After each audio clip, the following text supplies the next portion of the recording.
Fin 2026, l'homme devrait à nouveau poser le pied sur la Lune, avec un objectif bien plus ambitieux que par le passé, y installer la première base lunaire. Cette base servira un jour de tremplin pour l'exploration humaine de Mars, prévue aux alentours de 2050.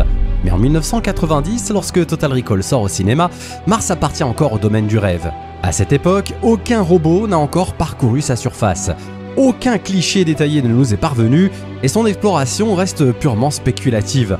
Depuis, des missions comme Curiosity et Perseverance ont révélé que Mars abritait autrefois des lacs et des rivières, confirmant la présence passée d'eau liquide. Mieux encore, la théorie de la glace martienne s'est transformée en certitude. Mars Reconnaissance Orbiter a en effet détecté d'immenses glaciers enfouis sous la poussière, et en 2020, la NASA et l'ESA ont identifié un vaste réservoir de glace situé près de l'équateur. Une découverte capitale qui pourrait un jour permettre aux humains de survivre sur place. En 1990, tout ça relevait encore de la science-fiction, mais comme souvent, l'imaginaire est ce qui précède la réalité.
Tu te casses sur Mars.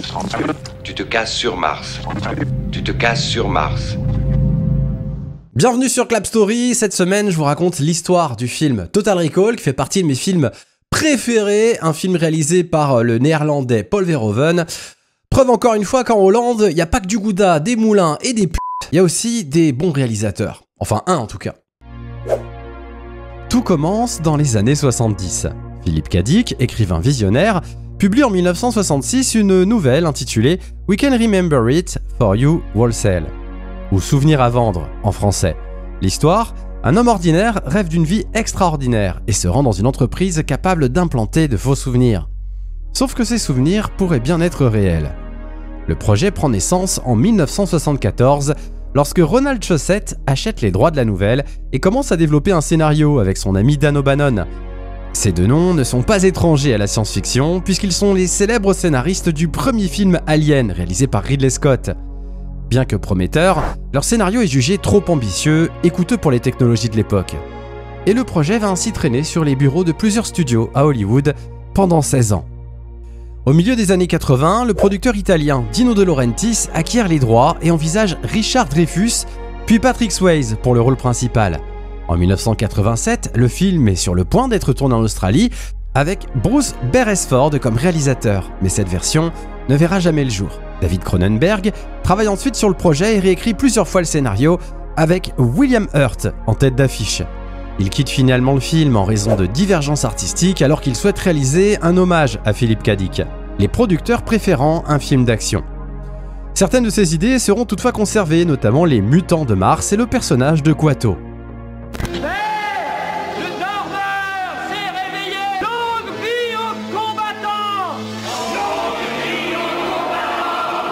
Après l'échec commercial de Dune de David Lynch en 1984, Dino De Laurentiis finit finalement par abandonner le projet.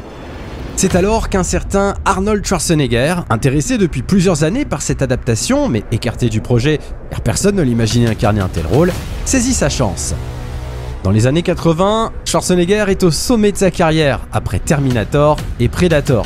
Déterminé à en faire un grand film de science-fiction, il décide d'aller voir Carolco Pictures et parvient à les convaincre de racheter les droits pour 3 millions de $.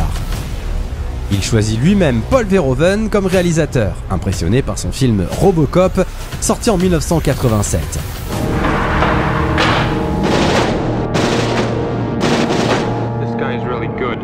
not a guy, he's a machine. You better back up, pal! Your move, creep.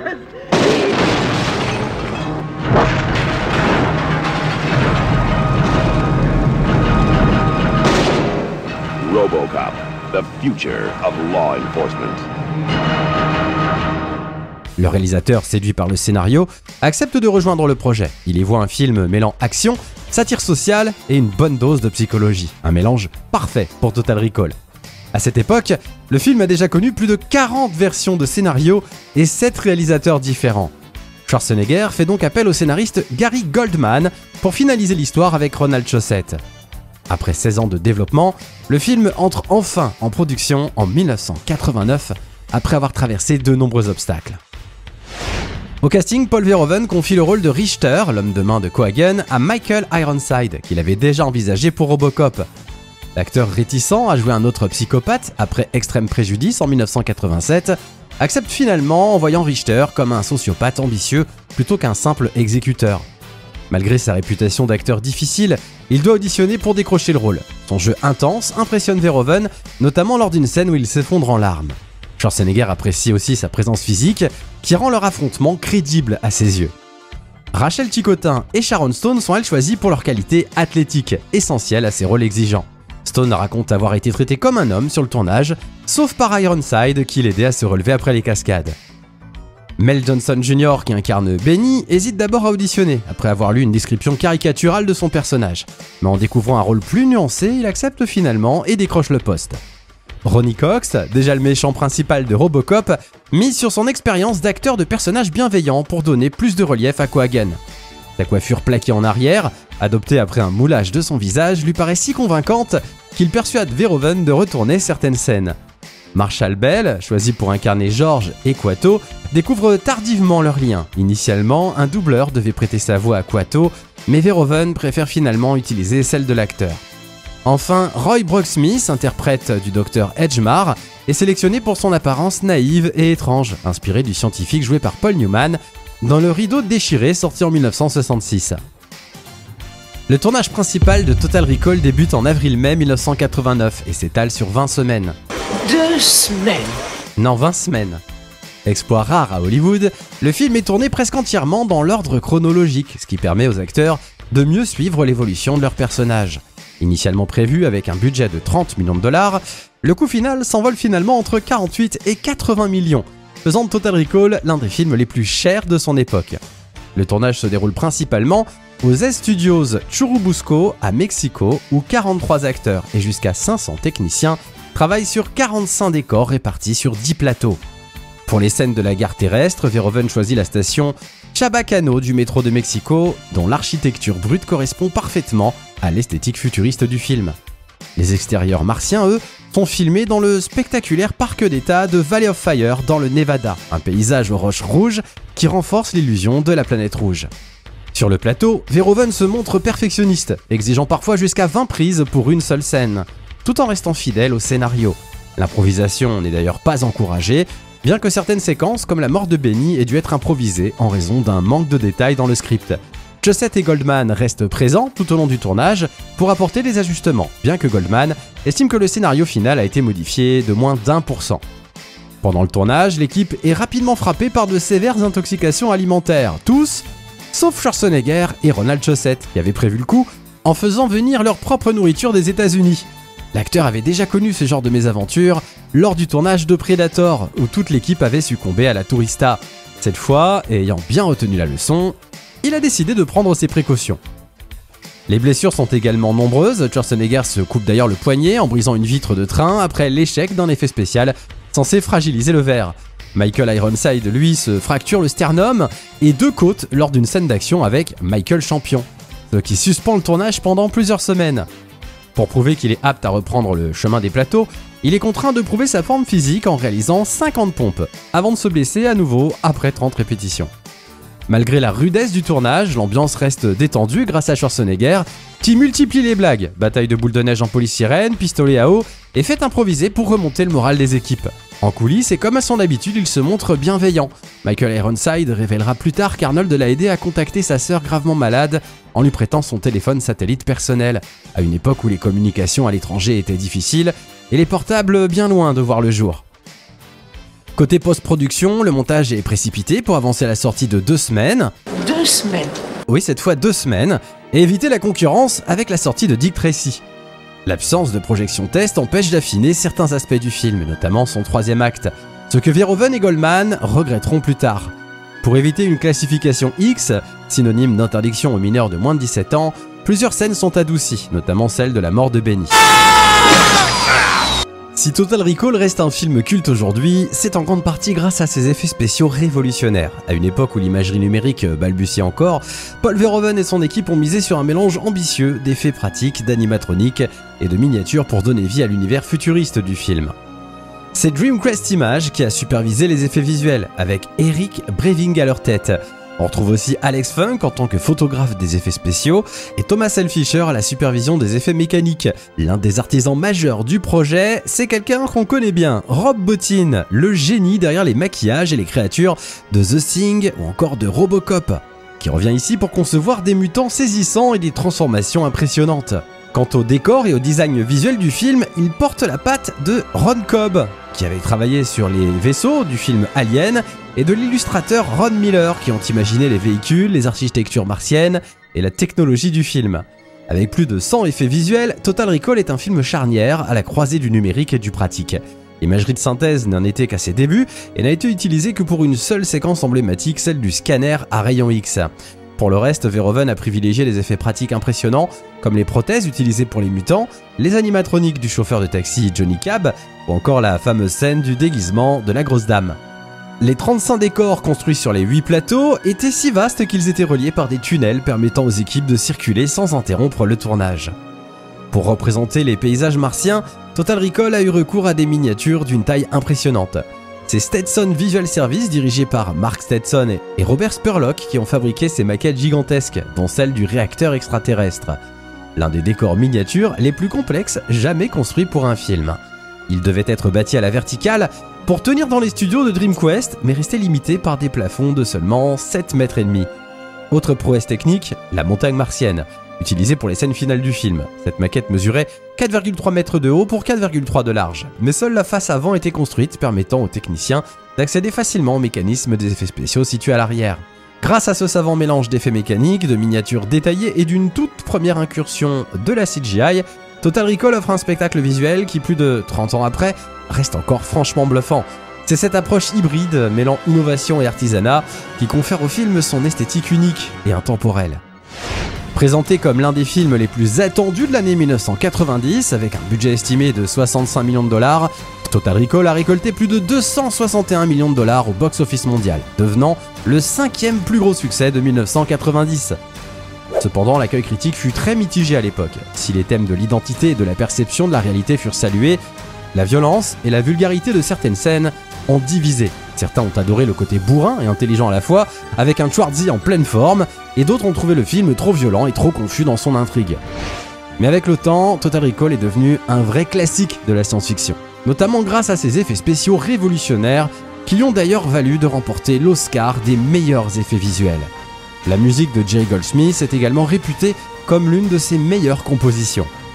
Total Recall raconte l'histoire de Douglas Quaid, un ouvrier qui rêve de Mars et d'aventure. Pour s'évader de sa vie monotone, il se rend chez Recall, une entreprise qui implante de faux souvenirs.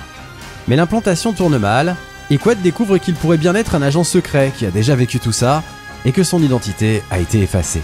Depuis sa sortie, Total Recall est reconnu pour sa fin ambiguë. Les aventures de Quaid sont-elles réelles ou issues de son imagination? Rêve ou réalité? Vous croyez que je suis le vrai Quaid? Gagné.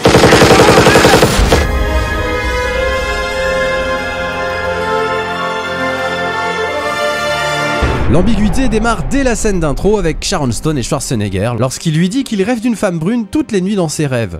Elle était là, la fille dont tu m'as parlé, la brune. Doug, tu rêves d'elle toutes les nuits. Oui, mais je reviens tous les matins. Lâche-moi. Verhoeven va tellement aimer filmer Sharon Stone au lit qu'il lui offrira le rôle principal dans son film suivant, Basic Instinct, 2 ans plus tard. En 2084, Mars est une planète colonisée sous le contrôle du tyrannique Vilos Cohagen, qui exploite le précieux turbinium. Sur Terre, Douglas Quaid, un ouvrier du bâtiment, mène une vie ordinaire, mais il fait des rêves récurrents de Mars, où il rencontre une femme mystérieuse. Intrigué et à la recherche d'une échappatoire à sa vie banale, il se rend chez Recall, une entreprise spécialisée dans l'implantation de faux souvenirs.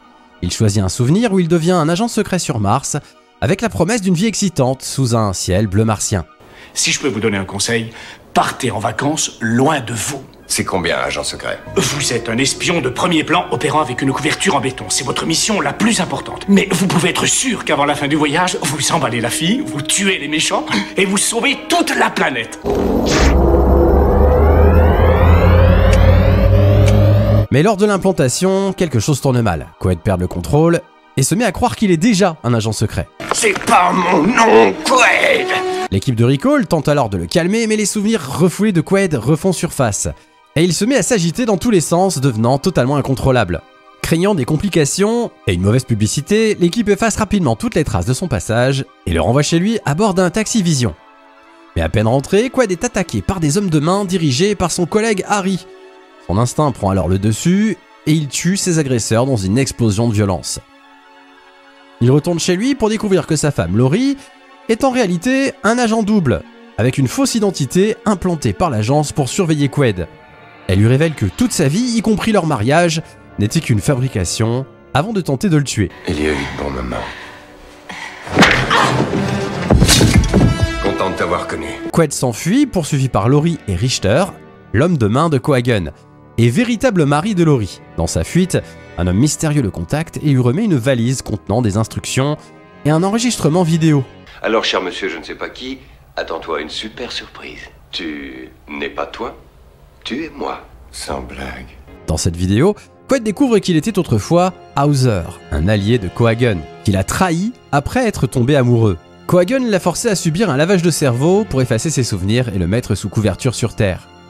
C'est alors que Quaid, convaincu qu'il doit stopper Cohagen, se rend sur Mars. Là-bas, il échappe de justesse à l'agent Richter et se réfugie à Venusville, un quartier contrôlé par des mutants. Les filles sont moins sales et ils coupent pas l'agneau. Ouais, et il te file des bakchiches.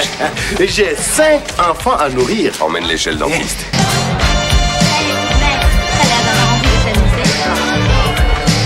Truc du premier choix. Merci, je vais attendre Mélina. Il y rencontre Mélina, la femme qu'il a vue dans ses rêves. Mélina croit d'ailleurs qu'il est Hauser et qu'il travaille toujours pour Cohagen. Après de multiples péripéties, Quaid découvre enfin la vérité. Il est bel et bien Hauser, mais son passé a été effacé pour l'empêcher de détruire les plans de Cohagen. Cependant, il refuse de suivre les ordres et décide de se battre pour libérer Mars. Quaid et Mélina rejoignent alors une base rebelle dirigée par Kuato, un mutant psychique. Où est Quato? Il arrive. Le secret de Cohagen est enfoui dans ce trou noir qui vous sert de cervelle. Et Quato va l'exhumer. Un homme se définit par ses actes et non par ses souvenirs. Ouvrez votre âme. Ouvrez votre âme. Et depuis tout petit, j'ai toujours cru qu'il disait « ouvrez votre âme », ce qui veut absolument rien dire, hein, je sais. Kuato entre alors en contact télépathique avec Quaid et révèle que Cohagen cache en fait un réacteur extraterrestre vieux de plusieurs millions d'années, capable de produire de l'air respirable pour toute la planète. Cependant, Benny, le chauffeur de taxi, les trahit, révélant travailler en fait pour Cohagen et les rebelles sont attaqués. Avant de mourir, Kuato implore Quaid d'activer le réacteur pour libérer Mars et mettre fin à la tyrannie de Cohagen. Cohagen les capture et révèle qu'il avait orchestré toute l'histoire de Quaid et Hauser pour contrôler les mutants et détruire la rébellion. Cohagen essaye de restaurer les souvenirs de Quaid, mais celui-ci parvient à s'échapper avec Mélina avant d'affronter une dernière fois les forces de Cohagen.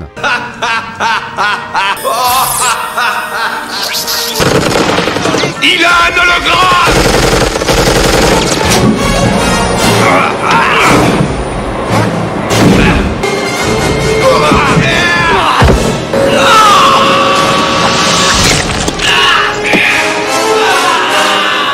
On se verra à la fête, Richter.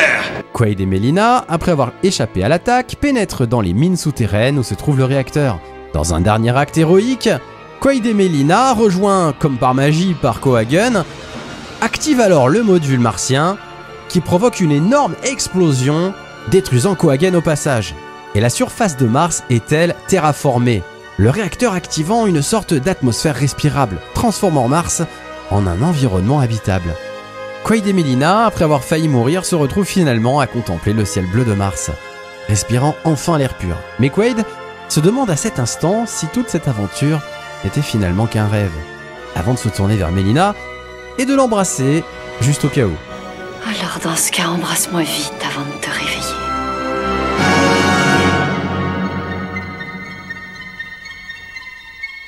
Comme d'habitude en milieu de vidéo, je vous donne mon avis rapidement. Bon bah Total Recall, qu'est-ce que vous voulez que je vous dise? C'est un film avec lequel j'ai grandi, c'est l'un de mes films préférés de science-fiction, le film est culte. Il y a une équipe de malades, il y a Rob Bottin bien sûr qui fait encore un travail exemplaire 3 ans après ce qu'il avait fait sur Robocop.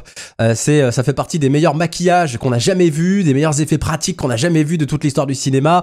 Le scénario on le connaît par cœur, les lignes de dialogue fonctionnent super bien. Encore des très belles punchlines d'Arnold Schwarzenegger, très en forme à cette époque, hein, franchement pour moi. C'est 1 an avant la sortie de Terminator 2. Il est au top de sa carrière. On sent qu'il s'éclate en plus à interpréter 2 rôles, celui de Hauser et de Quaid. C'est un film dans lequel on a vu pour la première fois des écrans tactiles dans les centres commerciaux.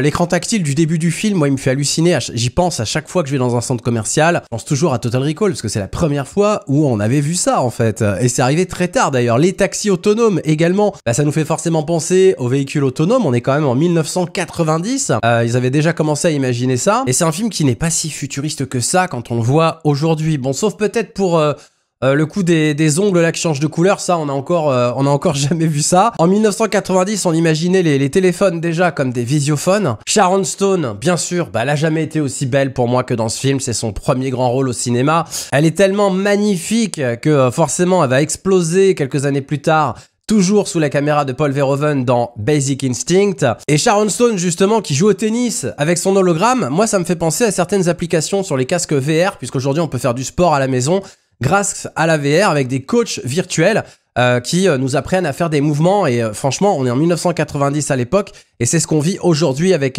les casques VR. Là aussi c'est des petits gadgets comme ça qui font tout le charme du film. Le générique d'ouverture il m'a toujours rendu dingue, j'adore la musique.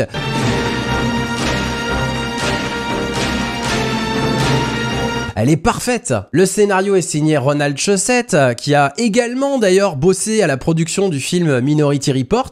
Et encore une fois, c'est un film qui sera réévalué plus tard, parce qu'à l'époque, on était un petit peu choqués facilement, j'ai l'impression. Et Paul Verhoeven, c'est de toute façon un réalisateur qui à chaque fois qu'il a sorti un film, ça a choqué. Il se faisait descendre par les critiques. Et plus tard, un petit peu comme John Carpenter, finalement, bah, tous ces films vont être réévalués à la hausse.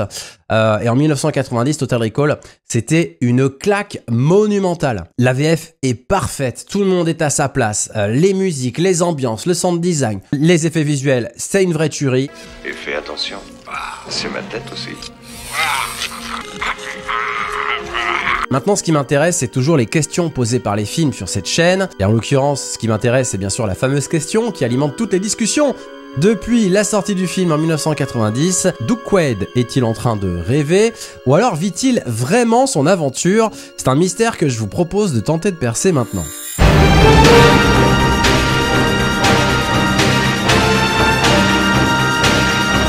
Total Recall est sorti aux États-Unis le 1er juin 1990 et en France le 17 octobre.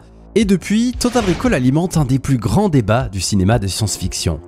Quaid a-t-il vraiment vécu son aventure sur Mars? Ou n'est-ce qu'un rêve implanté par Recall? Toute la question du film est là. Est-ce que Quaid vit vraiment cette aventure ou est-ce juste un souvenir implanté? Verhoeven joue constamment sur cette ambiguïté, avec des indices qui vont dans les deux sens. Le film laisse volontairement planer le doute, et le réalisateur joue avec le spectateur, en glissant des indices qui vont dans les deux sens. Mais en analysant bien les détails, une théorie semble plus solide que l'autre.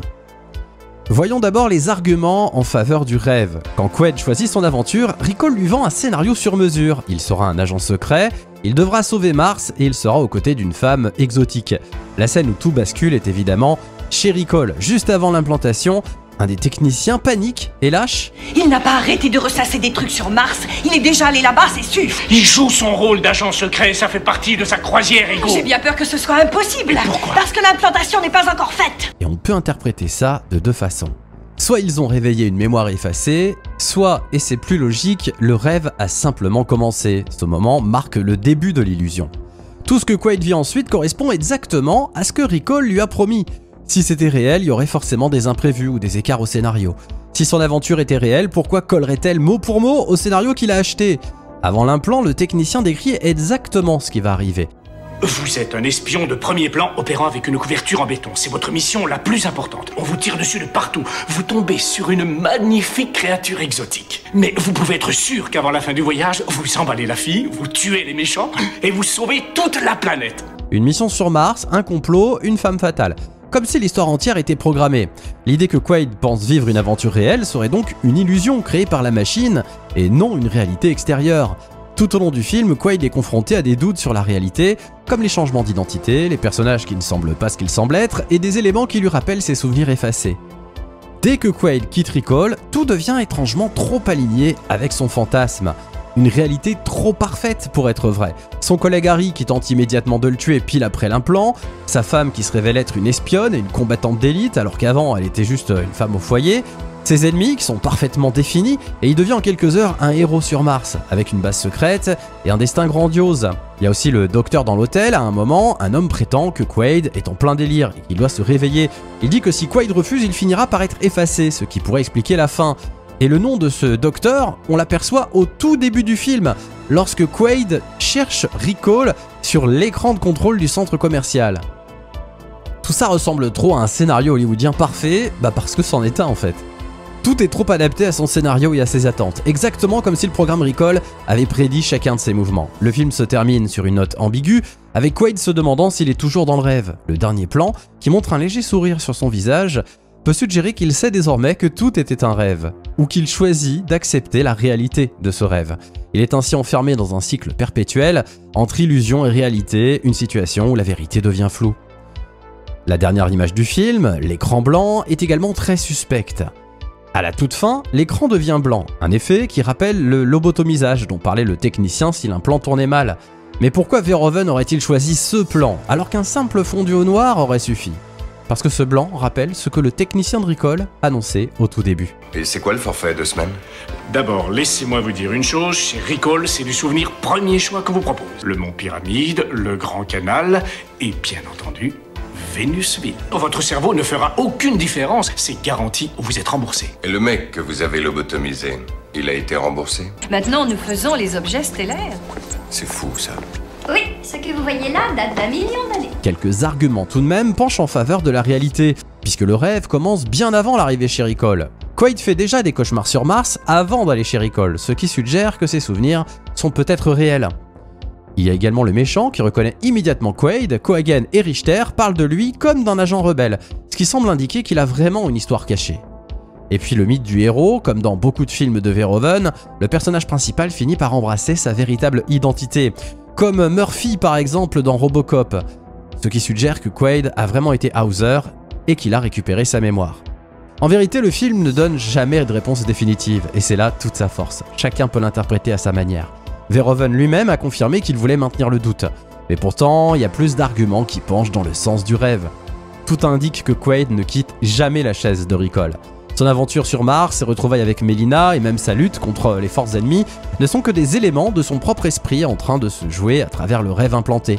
Le film joue ainsi avec la question de ce qui est réel et de ce qui est une illusion, mais au fond, toute l'histoire pourrait être une aventure préfabriquée et parfaite, une simple simulation mentale dans un programme de rêve. Cela pourrait être la vérité cachée derrière le film, celle qui expliquerait tous les aspects étranges et les incohérences apparentes. Le programme de Recall est juste un script parfait. Trop peut-être.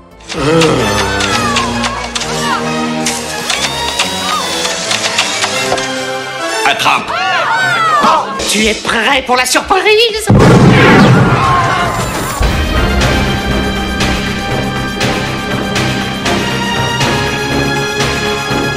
Derrière son apparence de blockbuster musclé, Total Recall soulève des questions philosophiques et politiques fascinantes. Tout d'abord sur l'identité et la mémoire. Qui est vraiment Doug Quaid? Son ancienne vie est-elle authentique ou un simple implant de souvenirs? Et si nos souvenirs peuvent être manipulés, que reste-t-il de notre identité? On a effacé ton identité et on t'en a implanté une nouvelle. Ta vie n'est qu'un rêve. Ouais, alors, si je ne suis pas moi, qui je suis, bordel? Le film questionne également sur la réalité perçue. Peut-on être amené à croire à une existence entièrement fabriquée? Où s'arrête la vérité et où commence l'illusion? Il y a aussi la lutte des classes et le colonialisme. Sur Mars, les élites vivent confortablement, tandis que les mutants, exploités et relégués dans des ghettos, luttent pour survivre. Une métaphore des inégalités sociales et des abus des puissants sur les opprimés. Et puis bien sûr, l'autoritarisme avec la domination du gouverneur Cohagen sur Mars, qui illustre un pouvoir totalitaire où les ressources essentielles, ici l'air, deviennent un instrument de contrôle sur la population. En 2012, Hollywood tente un remake avec Colin Farrell sous la direction de Len Wiseman, réalisateur d'Underworld, mais la magie de l'original n'a franchement pas pris. Pourquoi? Parce que c'est un film trop sérieux. Là où le film de Verhoeven mêlait action, satire et humour, le remake s'enlise dans une approche trop lisse et froide. En se limitant à la Terre, le film perd également une grande partie de l'exotisme et du mystère du premier Total Recall qui se passait également sur Mars. Les scènes d'action sont aussi trop génériques, là où Verhoeven proposait des moments mémorables et exagérés, le remake ressemble à un blockbuster SF lambda. Résultat, avec son budget de 125 millions de dollars pour un box-office de 212 millions, le film n'est pas un énorme flop, mais il est vite tombé dans l'oubli. D'ailleurs, je vais vous faire un aveu, je vais pas m'étaler sur le remake, parce que tout simplement, je ne l'ai jamais vu. J'ai toujours refusé de le voir, je ne le verrai jamais, et je fais souvent ça avec les remakes. Enfin, chérie, sois raisonnable. Après tout, nous sommes mariés. Considère ça comme un divorce.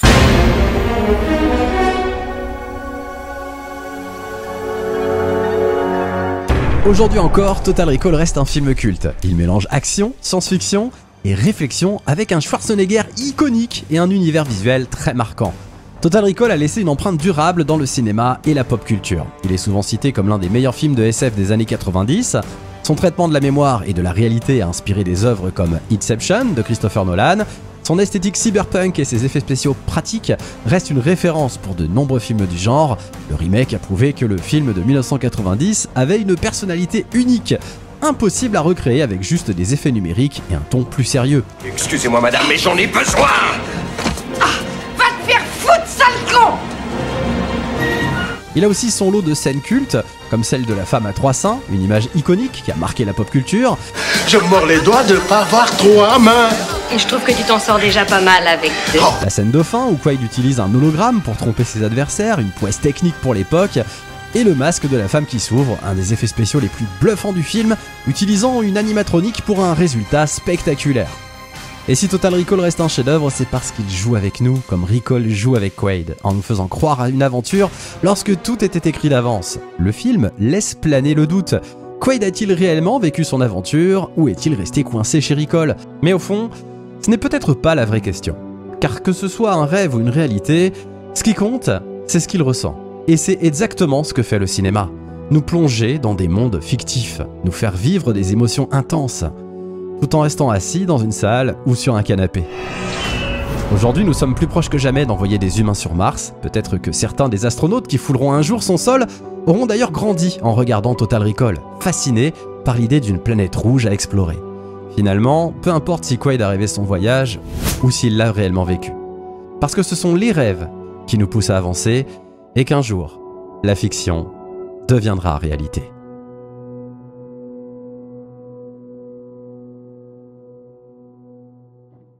Merci d'avoir regardé cette nouvelle vidéo sur Total Recall. Si c'est pas déjà le cas, je vous invite à vous abonner tout de suite. Vous le savez, ça soutient énormément la chaîne. N'hésitez pas à me donner maintenant votre avis sur Total Recall en commentaire. Likez et partagez la vidéo au passage. Et puis dites-moi du coup si pour vous, vous pensez que Doug rêve pendant tout le film ou alors qu'il vit réellement son aventure.